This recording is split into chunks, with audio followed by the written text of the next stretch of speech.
Anytime you make a decision, it's an opportunity. Every time you show up, it's an opportunity. Yeah. And that micro progression for you working towards something is going to manifest. Is the improvement. Yeah, it's true. It's not just about the result. It's not just about the outcome. Yeah. It's about what's expected before it and then compounding it into something being displayed. Yeah. Welcome to the Dr. J.J. Thomas Podcast. Hey, everybody. Welcome to the Dr. J.J. Thomas Podcast. I'm J.J. Thomas. I'm here with my very good friend, Sean O'Malley. Thanks Hello. for coming, Sean. We're both repping our Ardor Grit shirts. Cut mine a little short, but we're going to go with it. Thank you for coming today, Sean. For those of you that haven't met Sean yet, we did have Sean on one of our episodes because there was a bout with his wrist that we're still working through, but you may have seen him on our podcast before as a patient. He's here now as an expert. Sean owns Ardor and Grit, you might have guessed by our gear, and he's a pretty amazing performance coach. And a lot of the work he does and why I wanted to have him on the show really centers around like mindset work. And so we're going to get into some conversations about his work with all of his athletes. Sean works with everyone from UFC fighters to boxers and also to like high school wrestling, which is how I originally met him. So thanks for coming, Sean. No problem. We'll get into it a little bit. For the audience, since they don't know you that well, if you can just give a little bit about your background and kind of what you do and go from there. All right. So she gave a sweet introduction. Thanks. I'm Sean O'Malley. So I'll take it from college on. I went to Drexel University and I wrestled 6 years there. Yeah. But getting into like fusing the whole story together, while I was at college, I started 4 years there, went through the whole bit, but my biggest inhibitor for everything, I thought I was a solid wrestler, but injuries were just my downfall. Yeah. All right, constant injuries. Every single year of college, I had a new injury. It was a beautiful experience. But like piggybacking off of that, so I was at Drexel University, got recruited to wrestle there, was a solid high school athlete, wrestled at heavyweight my first 4 seasons there.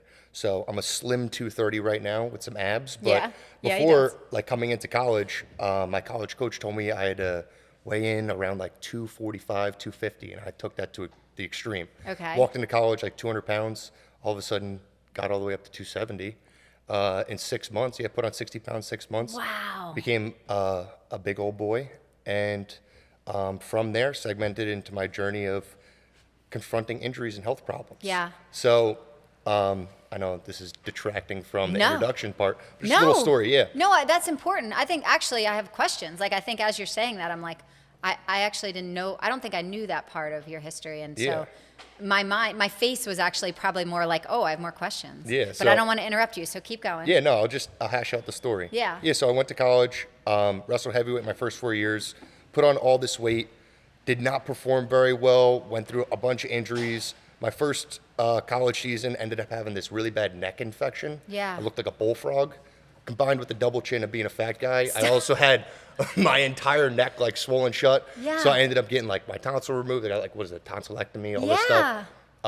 And that like kind of nipped my season a little bit. Okay. I wrestled at the conference tournament, didn't do so hot. And then next year, ended up redshirt. My brother went to college, still wrestling heavyweight, but realized like, hey, I got to start taking care of my health. Awesome. Wasn't in the best shape, but I was still like trying to prime myself up and being a top competitor. That following year, I ended up getting more injuries. I ended up dislocating one of my shoulders and was getting like these really weird like neck pinches and nerve problems in my back. And that kind of crushed another season. Yeah. Compounding that third year. So now mentally, I'm sure you're like, Yeah. Jesus. Yeah. We're just saying that. Yeah. Jesus, where? It was like a tough experience. I was like getting thrown into the ringer, wanted to be a high performing athlete, had all these crazy aspirations of being like a national champ and an All-American and just being a winner. Right. And every single time I was building up that ladder to get a taste of victory, taste of like that personal triumph of overcoming something. Something was hitting. Following season, I ruptured my palm on my hand. Wow. I had no use of my right hand. a pain in the ass injury. Season after that, I shatter my ankle. All right, Yeah. season's nipped in the bud. Yeah. My senior year of college, I had one objective. All right, one objective, and it was to finish a full college season. Yes. All right, everyone walks into college, all right, as an athlete, and is like, I want to be an All-American. Right. The vast majority of people, Right. especially high performers, I want to be an All-American. I want to be the top dog. And I got slapped in the face with the reality of that's not what this is about. Right. That's not what this is about. Yeah. All right. It's about purpose at the end of the day and full expression.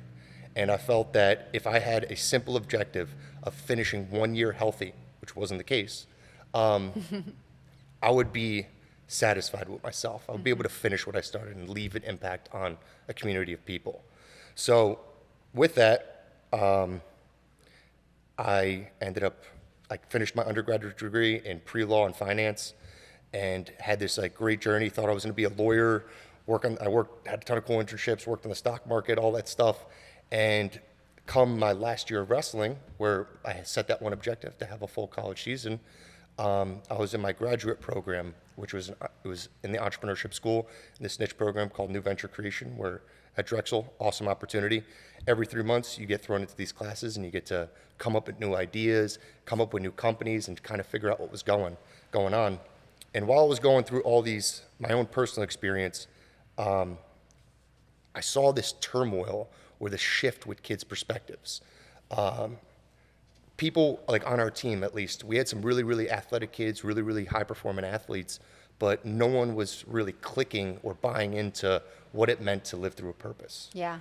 So, me personally, I'm a very outspoken guy, and I thought, you know what, I'm gonna be that example. And my senior year, I'm in this graduate program, coming up with a new company, came up with a bunch up before that, but I was like, all right, I wanna come up with something that I'm gonna be able to live through. And it was a performance coaching business. It's awesome. So that performance coaching business, I was like, who else can I execute it besides the team? I brought in roughly 30 guys out of 36 dudes on the team, and I worked with each of them individually to try to refine that mindset. It's awesome. Get kids rolling, get kids head right, and understand what the bigger picture is, refining their beliefs, overcoming those demons. Everyone's got those personal demons. Yeah. And we ended up having a huge momentum shift. We tied the school record that season. I'm not saying it's because of me. These kids all put it on themselves, but their minds were right for that last year. It's awesome. And I got a lot of these guys were able to leave huge impacts on the program. This is the tightest community I was ever a part of, and we ended up sending 7 guys to nationals. It's so cool. But on top of this journey, I had this big perspective of achieving something, living through full expression, and that full expression was finishing the season, but midway through the season, I dislocate my shoulder. Right. All right. I screw up my neck. Yeah. Even worse. Yeah. I end up blowing out my LCL and my lateral meniscus on my knee. Oh, it's so funny when life shows us we're not in charge. Exactly. Yeah. And I had that one goal to finish the season. Yeah. And through living and embracing that pain and embracing that suffering, I was able to leave an example on not only the program, but my family, my teammates. And that rolled over into kids doing great things with themselves and transpired into a business. Yeah. So that's Ardor Grit. You see from the names, everyone always asks me what ardor means. If you look up the definition, it means passionate enthusiasm. I looked it up when I first saw your podcast. We're enthusiastic passion. Yeah. But that's not the reason why I chose the name. Okay. Okay? So if you look up into the meaning of the word passion, all right, passion, the original meaning of the word passion means to endure. All right? But if you take it a step further, it's the suffering and death of Christ. Oh. Okay? I'm not a super religious person, Yeah. but I believe in faith and higher purpose. And when I look at that, I was like, wow, like people always tell you to find your passion and commit to it. Yeah. All right? But that's good advice at face value, but I don't think they understand what that truly means. Right. What they're saying is find what you're willing to commit Suffer to. for. Yeah. What you're find, willing to find suffer what you're for. willing to suffer for I and love commit that. to it. That is so All amazing. right? So at the end of the day, I'm looking at this word ardor, and I was like, I came up with all these cool names for my business, and I'm like, all right, ardor is enthusiastically suffering. Yeah. All right? Suffering with a smile on your face. And that's what I went through for the past 6 years. Yeah. And the thing is, it's funny because I would say, I don't normally talk about my faith on the podcast just because it hasn't come up, but since it comes up, like I have a very strong faith.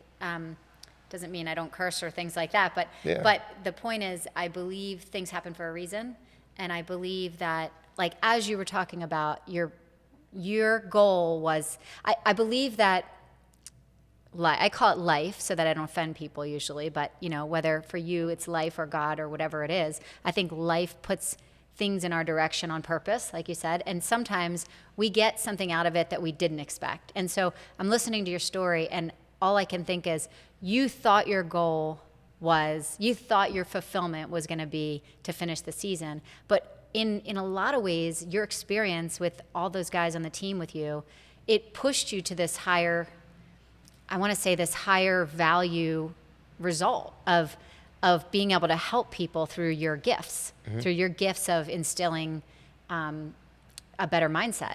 And so I think it's cool because I think you found your purpose through your own quest. Maybe you didn't get the result you thought, but you got maybe a better one. Yeah, no, I totally agree with that. Yeah. And the one thing is like, it's kind of funny.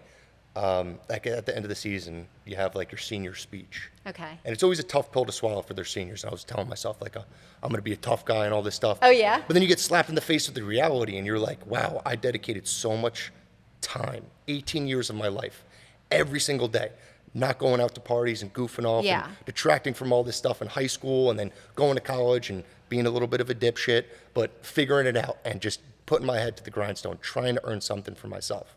And at the end of the day, you look at the people, and especially my brother. I looked at my brother and I broke down. I was like, damn. Like, like you see, like I saw my brother and I was like, this was something that was the best experience of my life. Yeah. Like, you go through all these things throughout life, and you never know what the answer is going to be. But the only thing that you could really encapsulate as the reason to grow is what's greater than you. Yeah. So I lived through this one quote, and everyone's got their own definition of love. It may be romantic. Yeah. That's what people contextualize love as like a connection between somebody that's romantic. Right. And I call a lot of people family. You're family for me. Yeah, I agree.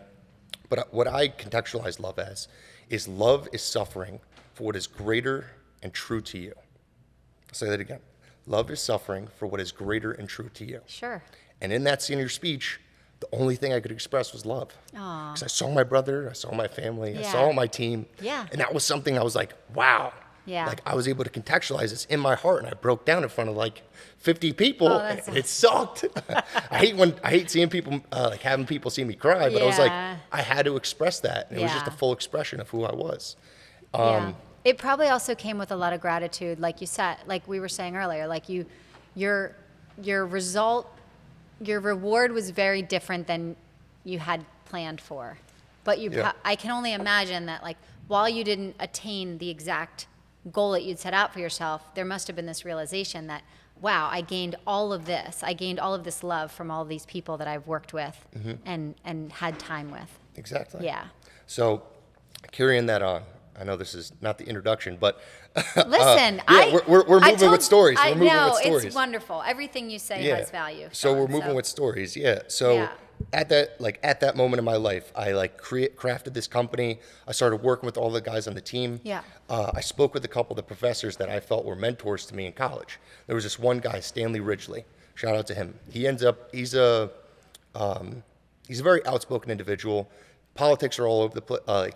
He's very political, but he gave me an opportunity to start guest lecturing for the university because I presented what was going on, and that's what really started expediting the business. Yeah. So what it was I started sharing the principles. So everything that I went through, anytime I was having heartache or just completely depressed in my own pain and suffering and miserable, all right, because misery is an outlook. Right. It's an outlook at the end of the day. It's a choice. Essentially. It's a choice. I agree. And how I was looking at this is I presented him this one model I came up with, and it's called the Aura model. I love this. All right. I'm so glad you're going here. The Aura model. This is one of the reasons I want you to know. This is one of the reasons I was like, you got to come because it's cool. Yeah. So my senior year, after I messed my shoulder up and I'm ridiculously in pain, and I had an option. I could either choose that misery outlook and that perception of just drudge and depression and say my season's over like I've done in the past, or I could choose something else. And I wrote down, it's like 4 o'clock in the morning one night, and I'm just stewing in pain. And I'm like, okay, what are the things that I need to prioritize? And I wrote down outlook. And I wrote down, I need to accept. All right. And the third one was recognize. Recognize. The last one was action. All right. Outlook, acceptance, recognition, and action. Outlook, acceptance, recognition, action. All right. Love it. And I was like looking at it. I was like, oh, wow. That Spells aura. spells aura. O-U-R-A is the original meaning of aura, or A-U-R-A. But aura, it's my own version of aura. So breaking that down was like, since I have this one objective, and it's to live through a great example and help people grow on my team. I want to be there for my family, be the example for my family, but also want to finish what I started. In order for me to do that, I need to carry an outlook of greatness. All right? Greatness is something greater than me. All right? That's what greatness is living through something that's greater than you. Greatness is love. Yeah. Okay? And understanding that, I was like, okay, every single day, when you wake up and your eyes open, you have a choice. And that's an outlook. All right? It's to choose your outlook. All right? If you had that, like, prime example, this is how I contextualize it myself. All right, I go to practice in the morning, 9 a.m. All right, beat the crap out of my buddy. He beats the crap out of me. I'm sore. Yeah. I go to class. I go to a lift, and then I decide to work out again. I have all this crazy stuff the next day, and I'm just laying in my bed, and I'm like, oh my God, this is gonna suck tomorrow. Right. All right, it stinks. This stinks. Right. And then all of a sudden, things start going on. I stay up late. All of a sudden, I go to bed at 2 o'clock. All right, that next day, once I opened up my eyes, I have a choice. And that's your outlook. It's binary, too. People think it's a spectrum of belief and all this stuff. It's a yes or a no. It's a good or a bad. All right? I love that. It's a beautiful or it's an ugly. I mean, when you first told me this, this model that you created when you were in your last year of college, I immediately, I mean, my mom, when she raised us, there wasn't much room for wallowing in our family either. And I really respect that, though, because it was like wallowing it's a choice. And so the words she always said to me is like, happiness is a choice. Yeah. And so when you first said this to me, I was like, I love that, because it's a choice. 100%. Yeah. So you have that choice in the beginning of your day. All right? All But the I misery love of that you yesterday. made it a system. Yeah, all that misery of yesterday has an option, and it's a yes or a no. That's great. All right, so I came up with this quote for myself. This is a perception. This is what I live through every single day once I open my eyes. Okay. All right, it's a little ruthless, but I'm gonna tell it. Okay. All right, I look at myself in the mirror, if I have to say this too, and really, really own it, because it's Okay. true to me. Okay. I'm an untamable, unbreakable, irresistible savage on a warpath towards excellence. I love that. All right, I know what I'm living for, and I'm gonna die trying to achieve it. That's great. All right. And that knowing is that love. Okay. That knowing is true expression. I'm untamably radiating my full expression. It's awesome. All right. That's the outlook. It's the first step. You could choose it. Or people watching, you could choose your outlook once you wake up. Yeah. All right. It's a choice. If you're miserable, choose not to be. That's right. Second is acceptance. All right. You had that practice, you had that shitty day before. Once you chose your outlook and that outlook's greatness, you have to accept the things you can't change. That's great. All right? I feel like shit. Yeah, I All dislocated right? my shoulder. I dislocated my shoulder. That sucks. I can't fucking get out of my bed. Right. This sucks. That's All right. But I'm great today, and I have to accept that. Right. That's awesome. I have to accept it. There's Right. nothing I could do about it. It's unchangeable. And I'm still going to choose my outlook. It's unchangeable. Yeah. I can't control it, so I have to accept it. That's great. The third is recognition. You have things greater than you. It's showing up to practice. It's telling your wife or husband that you love them. It's being there for your kids. Yeah. All right? It's making breakfast and having a smile on your face, even though you feel like shit. Yep. All right? For your family. All right? You recognize that opportunity. I get to get out of bed and live my life. That's right. I get to love. All right? That's recognizing it. I get to try again today. I get to try again. Yeah. All right? I get to be me. I get Yeah. to be there for the people that I want. It's That's awesome. It is The awesome. last thing is action. You show up and you do it. Yeah. You show up. That's it. The first, like, you just have to show up and just having that presence. It's- All right, I'm fucking great. I accepted the things I can't change. I recognize this is a huge opportunity for me to get Yes. better. And then you take action on it by just showing up. This is why. You just show up. This is why you're here. And this is like, for the PTs listening, this is 100%, because when I first heard you go through this for me, so many people popped in my head, like not just my athletes, but all my patients, really. Like all my patients, all my friends this is so applicable to everything in life. This is if you're a patient recovering from an injury and you need to take action. Like the 3 things leading up to the action are so critical because it's the mindset piece. It's I'm going to decide that I'm going to take action, take control of this, and these are the steps to do it. And I find that when people are stuck in a rut, whether it's a patient who feels frustrated with the cards they've been drawn and they had multiple injuries and they're frustrated, whether it's a colleague who's starting their own cash-based practice, physical therapy practice, and they feel like, but if you sit there and wallow, it's not going to change. But if you take this aura method and you take action with it, it's going to change. And so I love what you're doing. Yeah, and that's one thing that I'm not saying anybody watching is an addict or anything like that, but I've had a couple people in my life that had trouble with addiction, stuff like that. Oh, I think, yeah. And going through that experience with them, if you go to NA or AA, all right, they talk about the 12 steps. Yeah. All right. And this is a tough topic, but it's great principles. And the one thing, because I went to a meeting with one of my buddies, and the one thing that I learned that was super duper valuable, and it's pretty freaking similar to that aura model I came up with, was consideration, acceptance, recognition, and surrendering. Yeah. Okay? Yeah. They contextualize a little bit different. Totally. But those first 2, all right, are the difference. But consideration, all right? People have these terrible circumstances that they're living through. All right? But considering where you are is very, very important. Yeah. All right? And that's similar to an outlook. Yeah, all it right? is. Outlook is different, all right, because you're projecting it and you're making the choice towards it. But these people who are going through those addictive habits and these really hard struggles in their life, they just need to consider their circumstance. Yeah, but in both scenarios, the steps are essentially helping you take action. Yes. Right? And so I love how yours is an active choice. Like you're choosing, because actually I will say in my patients and even my kids, like you said, so many things are so vastly applicable to all areas of life. But when you make a decision and then you commit and you commit and you're consistent and you dedicate and you honor that choice, that original choice that you made, you're essentially instill your confidence. You're instilling confidence in yourself to do it again 100%. And to do it again and to do it again, right? Yes. It's cool. So, and the thing is it's contagious. Yeah. That's the beautiful part about that. It is. If you walk into a room, I always say to the people that I work with, smile through your suffering. Yeah. Okay? Smile through your suffering. All right? Everyone goes through a shitstorm of mayhem. A shitstorm. All right? You didn't wake up early enough. Yeah, your back hurts. Whatever it is. Yeah. Smile through it. Yeah. I don't know if you and I have ever talked about this, but did you know that there's actually research that supports that if you fake a smile, your body actually exhibits, it releases happy hormones. Isn't that crazy? It's incredible. Yeah, so it supports what you're saying. Definitely.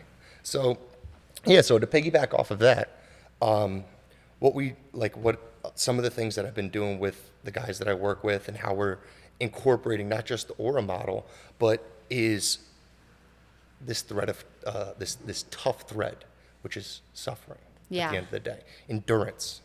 Right. All right? Enduring through the pain. Yeah. Getting over that. We call it the demons. All Yeah. right? Your demons are a combination of that fear and anxiety, that fight or flight response. And the beautiful thing is because my niche group of guys, or the niche that I work with is fighters. Sure. And the beautiful thing about fighters is they live through authenticity every single day. I know. Every single day they have to confront those demons because you got another person trying to kick the crap out of you. I also feel, I have to say, like through the years, we've worked with more and more fighters through the years, as you know, and like my respect for fighters, man, has gotten so deep, just on so many levels. And it's like those guys talk about passion, like there's not a fighter, you can't do that sport without passion. No. Yeah. And the beautiful thing about it is, and like you mentioned, a couple of the guys that I'm helping out and working with. So I'll name a few. So Andre Petrosky, all right? You talk to that dude, he's my guy. Yeah. All right? But he is a person that you could look at, and he is just a pure expression of, I fucking love this. Yeah. All right? He's a good person. You look at him in the face, and you're like, that is a good dude. He is. All right? He has no ill will. He's there for his people. Yeah, he is. All right. Same with Eddie Torres. Yeah. Eddie Torres, Team Taino trained. If you want to get a good workout in, get better at jiu-jitsu or anything, look at that dude. Yeah. That dude's a full expression of love. Well, it's interesting because I've been working with these guys a little bit too, and really just the team and the community. And what's really evident about the way you guys work there, and just so the audience knows, like Sean does wrestling coaching there as well with them, in addition to the mindset stuff. But the whole community there is really a family. Like you know, the model that Eddie has and that you guys all have basically, I feel like, grown together is it's a family. You can feel it when you're in the building. It's really cool. So the one really important thing is a lot of people, the whole concept of ego. All right, you look at a fighter and you're like, wow, this dude done so many things. But it's not just what he did, it's what everyone around him did. Yeah. All right, because it's an orchestrated effort. It is. And that's what the community and family comes into play. And you look at a gym like Team Taino, those dudes are literally a family. Yeah. No, it's true. You could go up to any single one of them and they're going to give you encouragement, they're going to help build your confidence. They'll give you an answer to the question that you're asking for, and they'll be there when shit hits the fan. Yep. That is the best little combo ever. It's true. And it's hard to find a tight-knit group of people, especially at a gym, that you could piggyback that off of. Yeah, it's true. And it's like the whole community aspect of the sport, I feel like is a little bit undervalued. Obviously, got a lot of guys give shout outs to their gym and shout outs to their team, which is awesome. But having a conversation with the dude who's getting the shit beat out of him every single day to make sure that world champ could shine for 25 minutes Yeah. is far and few. I know. They get a lapse of a shout out, but you don't really get to hear their perspective, because what's going on there is you see every angle of what's actually occurring. There's a rule, you're not supposed to talk about what goes on in the gym. Oh, really? Yeah, well, like especially with fight camps and like training and sparring, all that stuff. But when you're looking at it in the context, like me personally, working with Andre and all Yeah. these guys, you see what happens and the way they respond and the way they're overcoming their obstacles and the way they're confronting those demons, those fears and anxieties. And it's a noble act to be a part of it. Like, I get the shit beat out of me every day, and I love every second of it. I know you do. All right? I love every second of it. But the only reason why I do that is because these are people that are family, Yeah. okay? I know. And family's earned. And what are what the principles of family are? This is just what No, what are your tell- principles to family? My principles to family? Yeah. Well, loyalty. Well, love. It's got to start with love. Yeah. Well, And- that's it. That's a gimme. I But mean, that's okay. That's incorporated. I'm like, but yeah, but I think the love is the foundation to why you're loyal, I guess is why I mentioned it. So loyalty, commitment, honesty. Like, I feel like there's a foundational honesty that's needed to continue to feed that togetherness, that effort together. Definitely. There's a three. What are your three? So my three are trust, respect, and loyalty. Pretty close. Yeah. Trust, respect, and loyalty. Respect. You're right. I always preach. I don't know why I didn't say respect, but I feel like trust and they come out of those too. I totally agree. But that's the primary reason for sacrifice. Yeah. All right.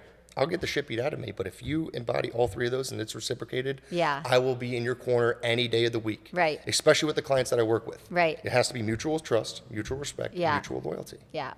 You do a lot. You do a lot more than just get the shit beat out of you, though. I want to recognize. Like, you have so many. I remember that day you and I were talking. I was like, Sean, we were actually at what were we at? National. We were at National. Prep Nationals? I think we were at Prep Nationals, and or maybe it was States, or I can't remember. But no, it was Nationals. And you had this folder, and you were showing me a lot of the organizational content of what you do. Like, you have a lot of systems around the work you do with these athletes outside of just committing your body to them. I just want to recognize that, because I think, you're not just, you're so much more than just on the fly being there for them. I think the loyalty and all of, and giving your body to them is honestly one of the biggest expressions of what you do for your family. But I also think what makes you really special outside of that is also your ability to organize thoughts in a way that helps your athletes perform. And I think the biggest thing is, and this is what I try to live through, is driving sensation. Okay. Yes. And we talked about You this. did talk about this. I want more. We talked about this. I want to So hear more. Everyone always thinks there's 5 senses, right? And 5 senses. 5 senses. Right. Your external senses: feel, touch, taste, Right. smell, all that stuff. Yeah. All right. But you have 3 internal senses: your vestibular, proprioceptive, and interoceptive senses. I love this. All Right? my PTs are so happy right now. All right. Yep. So you have these 8 senses that are always incorporated in every single experience. Yeah. And when you have an experience, there's always let me detract. Whenever you have an experience, you always have a stimuli attached to it, an effect, and a response. Mm-hmm. So my objective is, when I'm working with these guys, is to drive stimuli, effects, and responses that bring out the best senses of That's them. perfect. All right. And it also works with reprogramming people's thoughts and beliefs. I'm so glad we got here, because for my PT world, like, so much of what we do is, you and I were talking about, like, the somatosensory cortex and sort of retraining neural mapping for our patients. And it's true for performance too. Yes. Like, it's exactly what you're saying, that and with pain neuroscience education, like, there's a lot of research around pain neuroscience education related to our patients and athletes' progress in terms of rehab, and it's plastic, it's changeable, and it's changeable through things like you're saying. Yeah. So give me more. All right, so I'll take a step back. So I'm a big reader, read a ton of books, and I like Ayn Rand, like Fountainhead and Atlas Shrugged, and she has the Romantic Manifesto. You never read her? No. Fantastic book. It's like intellectual stuff. Okay. It's a little deep and dense, and books are thick, but she has this one quote, all right, for her definition of art.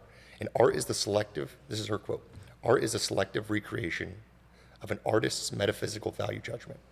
Okay, a lot of big words there. Yeah. All right, so art is a selective recreation of a metaphysical value judgment. I love that. Metaphysics is abstractions of reality.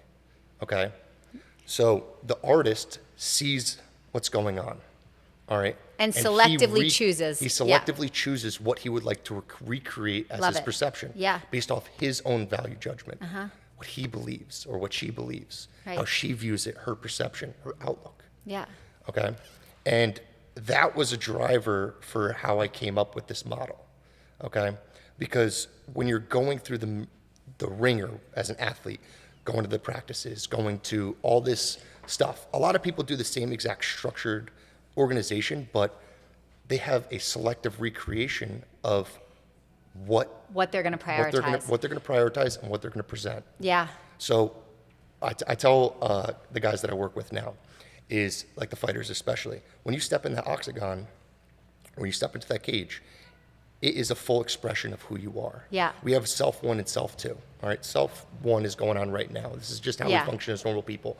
But your full, true expression, who you authentically are, all right, is that person in the cage. Yeah. All right. Because you have to overcome, you have to express, and you have to radiate some untamable force Yeah. for achievement. That's so true. And that's art. Yeah. That's art. I love that. I say that that's why I love talking with you, because there's so many things that we talk about that are so translatable to all areas of life. And this is another one of those things where, like, when I'm teaching physical therapists, it is an art. Like, everything is an art.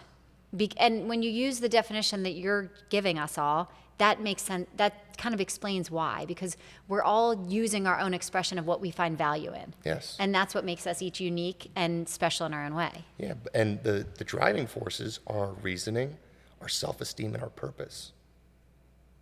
Cool. Our reasoning. What's the logic behind it? Yeah. Why are we doing this? All right. What's the reason for us committing to that? Yeah. All right. Our purpose. What is greater than us? I love it. What is greater than us? Why are we committing to this? So I'm curious how this, like, when you work with the guys, because I don't think I've asked you this actually, when you work with the guys at Team Tano, I know that you have, like, a structured program, essentially. Do you pick and choose when you break these concepts out on them? Do you know what I'm saying? Yeah. Or do you have like a formula where you're like, I'm going to introduce this and then I'm going to wait till they process that? And because if you give it all to them at once. Yeah. So how do I contextualize it? I'll give you philosophy. Yeah. All right. So in wrestling and MMA and all that stuff. All right, it's an adaptive. All right, you have to be adaptive. All right, it's a very adaptive sequence of decisions. Yes. That lead to an opportunity. You're talking about this in the sports? Yes, in sports. I but agree. This is how I contextualize it with my 100%. business. Being around wrestling for 18 years of my life and committing every single day, I always looked at it as an adaptive sequence. Yeah. All right, of decisions that lead to an opportunity. It is. All That's right? a good way. That's Same a nice, exact thing with you doing physical therapy. 100%. You're going through a sequence of programming or sequence of systems that lead you to the opportunity to fix your patient. And you have to be able to adapt along the way. Exactly. You have to Awesome. be able to adapt because there's always going to be nuances and intricacies. Yeah. So when I'm working with my clients, how I try to break it down is I listen to them. Yeah. That's the most important. I ask them penetrating questions. Yeah. That's second. All right. So I never ask why. All right. Why are you coming in here? Right. Why are you doing this? Right. Because it's triggering. It's challenging their intellect. It does. challenges their reasoning. Yeah, yeah, What I try to break it down is what we talk about: reason, self-esteem, and purpose. it's great. All right, and I bring my questions all around and circulate it around two different contexts: what and how. Yeah, What are you doing this for, and how are you doing it? love it. All right, and from there, I could start trickling in my systems. Yeah, All right, if they have something like, let's say, they have a competitive fear, or they have a focus issue, or their diet's not in check, I Right. could run them through a specific program that is personally tailored to their focus area. it's awesome. Through a conversation and through putting things on paper and expressing it. That's something you do perfectly. Like we had so many conversations. I have all these experts on here, and a theme that I see amongst highly successful people in general is they take that extra step, they take action. Like a lot of people talk, but you have built into every single piece of your systems, even from the foundation, the concepts are basically introduced with the intention of action. Yes. And so it's like, what is your reasoning? And identifying that is going to get you to what action are you going to do to solve that, right? It's beautiful. And the funny thing is like people will critique because everyone's so hyper-focused on the result or the success Yeah. of the opportunity. But I try to detract it. It's just, I look at it as opportunities and micro movements. All right? Anytime you make a decision, it's an opportunity. Every time you show up, it's an opportunity. Yeah. And that micro progression for you working towards something Is going to manifest. is the improvement. Yeah, it's All right? true. It's not just about the result. It's not just about the outcome. Yeah. It's about what's expected before it and then compounding it into something being displayed. Yeah. And honestly, I actually had Jameer Nelson on earlier today, and we were talking before the podcast, and we were talking about the same thing. He was saying in a lot of, not his athletes, but in athletes in basketball, they so focus on the end goal. It's exactly what you're saying. And he's like, the reward is in the work. And I'm like, I say that all the time. The work is the reward. Like, if you just focus on the work, everything else just comes into play. Yeah. Yeah, it's so cool. The process is by far the most important part. Yeah. Everyone always sees the highlight reel of competition, Right. which is awesome. But me personally, I crave the process. Yes. I built my business around the process. Yes. I've had guys come up to me the week before an event, like something they got to show up for, a big meeting, a big public speaking Yep. engagement. And I'm like, dude, this is something that should have been handled weeks before. Yeah. All right. It's crunch time now. Yeah. So you have to be hyper focused and vigilant on what you're willing to expect. Yeah. All right. Are you expecting a grand slam result right now? All right. Right. Because you're obviously coming to me with all this fear, anxiety on a time crunched plate. Right. All right. That can't be the expectation. that way. All right? Yeah. It has to be a micro improvement. Yeah. All right. If you suck at public speaking, if you suck at having a confrontation or having a conversation with somebody, Right. all right, let's focus on the micro improvement. Yeah. All right. All right. So I've had a couple of clients where, like business guys, Yeah. because I also work with some business professionals. Okay. And I'll give an example. Not going to give the name, but I had this one guy who had issues with his dating life. Okay. All right. He was an older gentleman, and he went through like 3 divorces in his life. He was like in his 60s, and he's like, yeah, like all these girls that I go out are so hyper focused on what I'm able to provide them instead of who I actually am. My bad. Instead of who I actually am. And I'm like, all right, well, break down to me the relationships that you've been having. And the relationships that he's been having, he's a very wealthy, affluent guy, were him taking him to $250, yeah. $300, $400 dinner at Steak 48, Del Frisco's, Right. Butcher and Singer, all these Right. fancy restaurants in the city. And I'm like, how old are these girls? He's mid-60s, and he's like, oh, they're in their 30s and their 40s, all this stuff. I'm like, all right, so they're 20, 30 years younger than you. Right. The first thing that you're flaunting out is The what money. you're able to provide them instead Right. of the experience you could share with them. Exactly. Okay? And you're not able to convey anything authentic in the process. It's all fictitious. Right. It's bullshit. Right. It's fluff. Right. All right? You got the cool watch, you got the Rolex, the nice shoes, the $200,000 or the Right. $20,000 suit. Awesome, man. But think about the experience you could share with somebody. Yeah. Think about it. Yeah. All right? And I go, all right, he had a date lined up. All right? And this date that he was having, he was taking her, I think, to like Steak 48 at Del Frisco's at the time, whatever, one of those fancy steakhouses. Yeah. I go, you like this girl? And she's like, yeah, we had a really good conversation. Like, we met at a bar, all this stuff. I go, okay, what do you have planned for her? He's like, I'm taking her to the steakhouse. I go, you're not doing that. You're not doing that. Good. You're not going out on a date with her. It's a micro decision. I try not to Yeah. tell people what to do, but I Yeah. was like, if you really want to create something genuine, have to change the if pattern. you want this girl to like you Yeah. and accept who you actually are, Yeah. you know what you're going to do? All right, you got the money. Go spend $15 on an ice cream. Yep. All right, go walk around Rittenhouse Square and have a conversation with her. That's great. Look her in the face and tell her how beautiful she looks. Amazing. All right?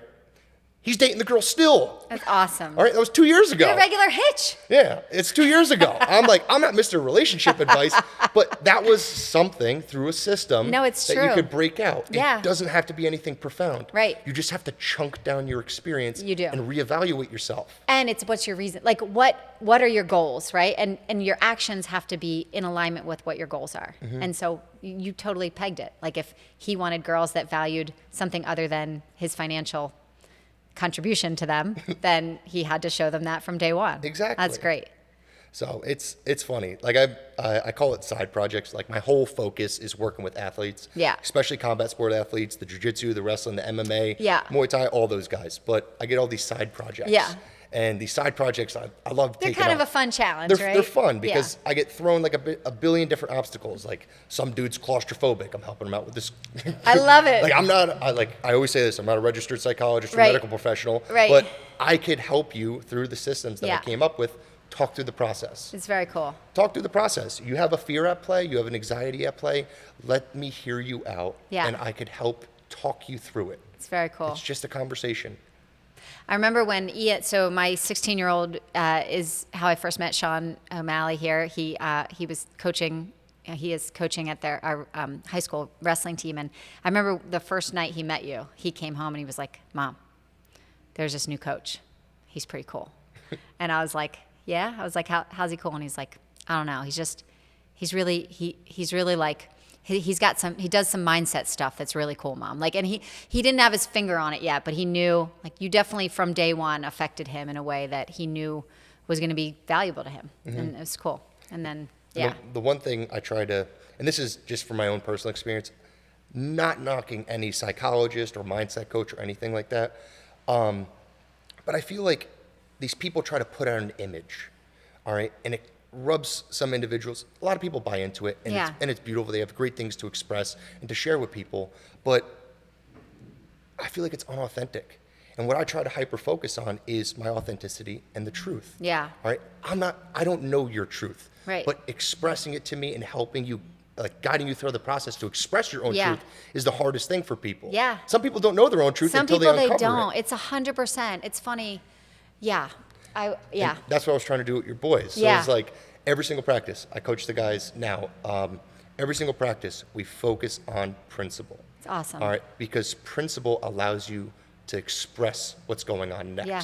Allows you to interpret it for yourself and then figure it out your style. Yeah. Okay? And we could do an exercise. So, You and I? yeah, we could do an exercise. Let's do it. Yeah, so like when I think this is one of the reasons a bunch of the Haverford guys, like the high school kids, I had a lot of fun with them. But I try to hyper focus on my authenticity and being real with them. Yeah. Some coaches want to put on a machismo. Oh, no. I think and act like the tough authenticity is guy awesome. and Yeah. bully, like just because they got a taste of authority, put the kids down. I just try to be as real as possible with them. If they have a question, I'm answering it. Yeah. All right, but it's an opinionated answer. It may not be the best thing, but I'm going to be censored enough so I could get the point across and they could have some sense of understanding. One thing was a lot of kids on the team had some fears and anxieties at play, Yeah. especially competitive fears and anxieties. So one thing, we're going to do this. Okay. All right. One thing that we worked on in practice was expressing or asserting energy. Okay. Okay. Anytime you walk into a circumstance, all right, we have this interview.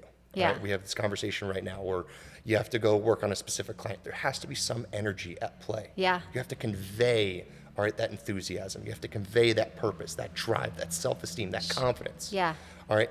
And wrestling is a very scary or fear-based sport. Oh, yeah. Because once you step on the line, it's a fight, flight, or freeze response.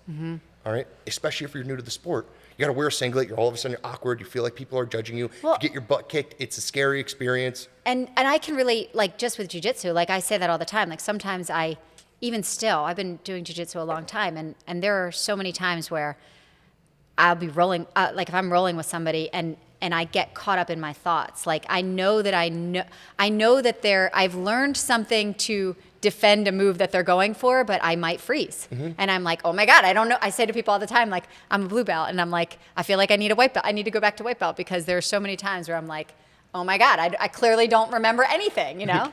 So I get that. Yeah. So what we would talk about was asserting some sense of energy every time you step on the mat, and including practice, because you always have to involve in the process. Yeah. That's what creates triggers for you to get comfortable when it's time to show up. I agree. So I did this when I started guest lecturing, Professor Ridgely, when I went to his lecture hall. I did this it was like a 90-person lecture hall a couple of times. And it was awesome seeing everyone do it, but I decided to do it with all the guys on the team. Okay. And what I came up with was the Ric Flair Grizzly Bear. Oh my God, I remember when they all started doing the Ric Flair. The Ric Flair Grizzly Bear, all right? So context behind that. I was a big WWE fan when I was younger. When I first started wrestling, I thought it was going to be like the WWE. Yeah. I was asking, like, the first question I ever asked my coach was, how do I hit a choke slam? How do I suplex somebody? I want a tombstone pile driver somebody. That's so funny. But my dad was also a WWE fan, but he was like the WWF era. And Right. he raised us on all the greats, like Andre the Giant, Hulk Hogan, Yeah. Stone Cold Steve Austin, all those guys. But one dude that I always loved was Ric Flair. Okay. Because he was Mr. Pizzazz. That dude was the most suave guy I've ever seen. I didn't know who he carry was himself. until my boys started doing the chant. I just Yeah. want you to know. So if you look at Ric Flair interviews especially, because Yeah. I always was fascinated with the way people talked. Yeah. And he conveyed this energy that was just so attractive. Yeah. And he was the heavyweight champion for the WWE, but he was able to captivate a crowd just because of the expression in Yeah. his tonality, Yeah. all right, and inflection in his voice. But he had the Ric Flair woo. I love all right, that. the Nature Boy woo, all right, and he wouldn't just go woo. Yeah. He would throw his whole body into it, like whoa, like scream, like throw his whole body in the air.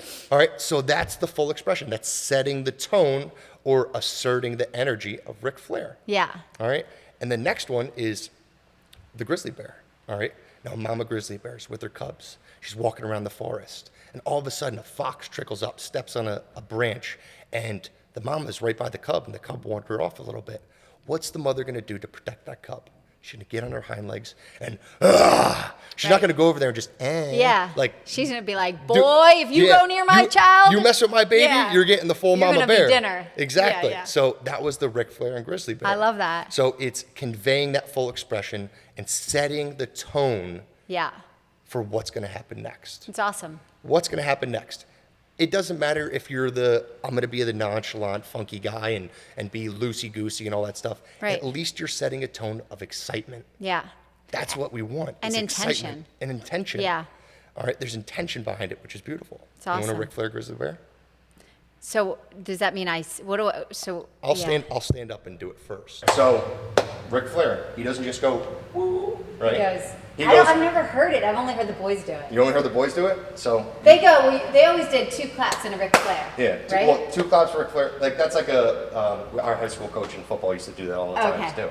That's also like another reason why I did this. But Ric Flair doesn't just go, woo. All right, I'm going to get loud here. Okay. He goes, woo! All right? He throws his whole body into it. He carries the excitement. Okay. It's full enthusiasm and expression. Okay. All right? We're going to do it? A grizzly Wait, bear doesn't just go, eh. Yeah. All right, when that fox trickles by the cub, he goes, ah! Right? So we'll go, woo, and So I've seen you guys we go, do this. woo, and then Okay, back to ready? back. All right, so 3, 2, 1. All right, and then what we do next is embrace the silence, okay? Because then you get to think about what you just expressed. It's awesome. All right, you conveyed the intention, you conveyed all that energy, but now it's your time to I go love at it. That's so good. All right, and sometimes I do it in my car, but there's also other ways to set the tone. Well, it's funny, as you were saying that, I was thinking, especially early on in my career, like, you know, I hadn't intended in my profession to, I hadn't actually intended in my profession to have such a leadership role in terms of, like, I hadn't sought out to teach, I hadn't sought out to open my own practice initially. Everything went back to what my intention of helping people and realizing that I could help more people through these other avenues. But my point of telling you that is, so early on when I fell into this teaching role and I started teaching more and more, I would, and I still do it actually, but I spend less time doing it now because I'm more confident. Mm-hmm. But early on, I would spend the entire drive to wherever I was teaching basically praying. Yeah. And basically saying like, please allow me to express myself in a way that I can help people learn the material that I know is so important. And like, that was my Ric Flair. Mm-hmm. Like it, you know, I didn't necessarily like, you know, woo, but that was my intention of like, I'm setting a tone for myself, and I know that my purpose every time I go to teach is to help people understand the content that I believe is so important and valuable for them. Mm-hmm. But it wasn't just help me, it was basically help me develop the words and help them hear the words they need to hear. Yes. And it goes back to the art. Like, I knew even then that they were going to hear what they needed to hear for their own expression, but I just wanted to give them the best opportunity to learn whatever they needed to hear as well. Definitely. You know? So I love that you pointed out, like, you can Ric Flair, you can grizzly bear, you can pray, you can just set your intention even if you don't feel like you're praying to a God, you know? But then think about the sensations. Yeah. You have triggers attached to your sensations. Yeah. Music is a beautiful one. 100%. You hear it, Yeah. all right? And that just hearing the song, that's your trigger. Maybe it's your walkout song for a fighter. Yeah. Just hearing it could be like, fuck yeah, I'm excited now. I'm in. I know. Right? And same for our patients. Yeah. Like, this is like for PTs, I had originally, it's funny because I knew this would be a great episode because, as you can see, this boy is very stimulating. But I had all these thoughts for like, I feel your content will help therapists connect to their patients in a way that they need to get them better. It'll help therapists connect as business owners so that they can translate their business into something that will help more people. It's all of those things. And I also wanted them to make sure that they're actively seeking resources of people like you who can supplement the work they do too. Like, not just that we can each use a little bit of this stuff in all of our interaction with patients, but knowing that are people that are literally, this is your niche. Like, this is what you do. Yeah. So we can practice it a little bit, but really working and collaborating with other guys like you and I do with our athletes, so that they can get that full expression and you can spend the time on it and to give them the mental capacity to take action on it. Definitely. And the common thread that I get with a lot of the clients that I work with, once they leave a meeting, or once we leave a session, they're like, fuck, man, I want to run through a brick wall. I know. I want to run through a brick wall. That, I swear to God, that's like 99% of everyone that I talk to. It's true. They're like, I want to run through a brick wall. I like, know. I don't know what just happened, but let's go. I need to do something. I need to go hit an arm pump or Yeah. do some push-ups or go run 10 miles. It's so true. Because it's the important thing is like, and the person in my life that helps me do this is my dad. Yeah. He checks me like Yeah. constantly. Like I talk to him pretty much every single day. And same with my brother. My brother and my dad check me all the time. Like, you doing this, you doing that, you doing this, like making sure I'm in play. Yeah. But that's also my role with working with people. Yeah. Is people don't want to have those tough conversations. Yeah. It's a very tough conversation uncovering truth. Mm-hmm. It's a very tough conversation for admitting a fear.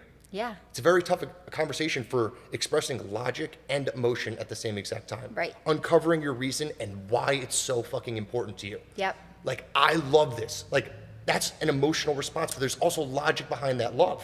Yes. And that's what I'm here for. And it's vulnerable.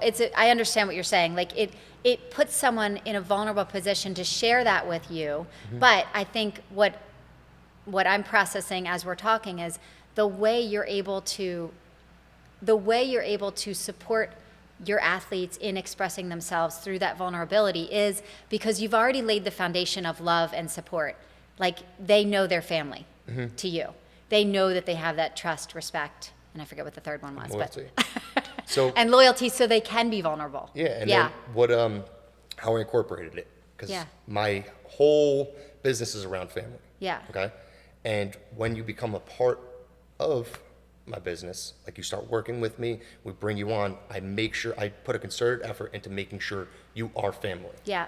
Okay, but it has to be a mutual commitment. Obviously, if it's not mutual, 100%. it doesn't happen. But when you make that commitment, all right, and we work together, I call it the high value family or the Ardor Grit family. Yeah. All right, you become a part of the network, and everyone that has worked with me, I connect them with. Yeah. All right, if someone that obviously some people want to stay hush about their stuff, so we have that, but the people that want to help and be a part of the community, I always link them up with the next connection. It's awesome. If you have something that you want to work towards, if you have something great that's going on in your life, and I have someone in my network that I worked with, I know. all right, I'm connecting you with them immediately. Yeah. All right, because it's all about what you're willing to give. Yeah, I know. At the end of the day. It's awesome.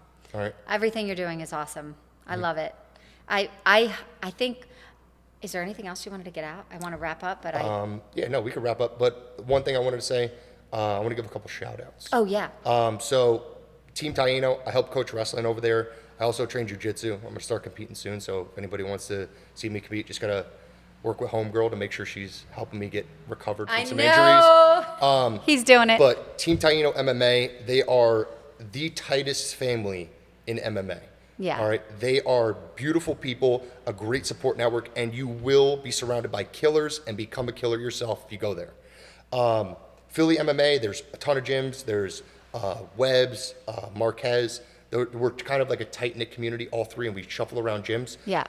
But my home has been Team Taino, and we got guys there like Andre Petrosky, Pat Sabatini, Parker Krotman, huge up-and-coming MMA fighter. Cam Scalio, right after this, I got to drive 3 hours to go to Gettysburg. Oh, right. To go support tomorrow. my buddy Cam tomorrow. He's there. Taylor Samarco, a beautiful soul of a person. She's at Team Taino.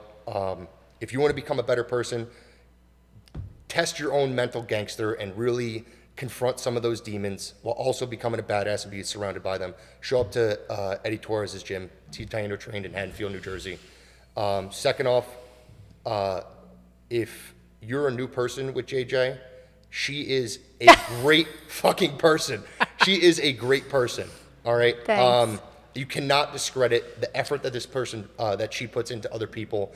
I've been shuffled around 1,000,001 doctors in my life, and the first thing she uncovered for me is what I'm working for. All right, what am I doing this for? All right, I show up at her office and she understands what is happening in my life. She asks the questions. She gets personal, and she wants to make you not only treat you, but heal you. Aw, thanks, all right? Sean. I've had more results with you than any other doctor I've ever worked with. I got a bunch of surgeries, and I got a ton of pain. But she's a beautiful spirit, she's a beautiful person, and she helps out anybody she can. If you could work with her, and if you have the chance or could afford it or whatever, do it. I'm not, You're so sweet. I am saying, like, your Thank family. you. Your family. Back at you, brother. And that is like, so my shout out is to Sean.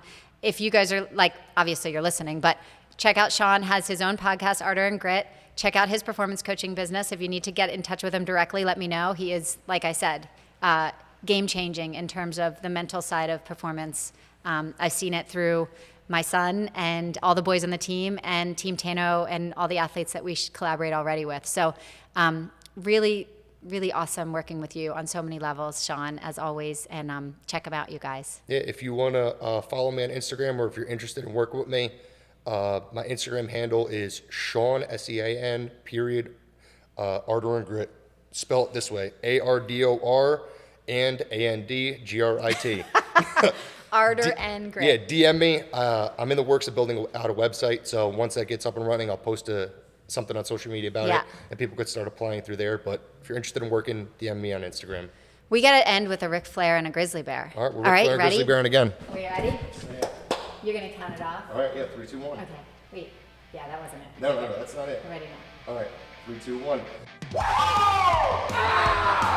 There we go.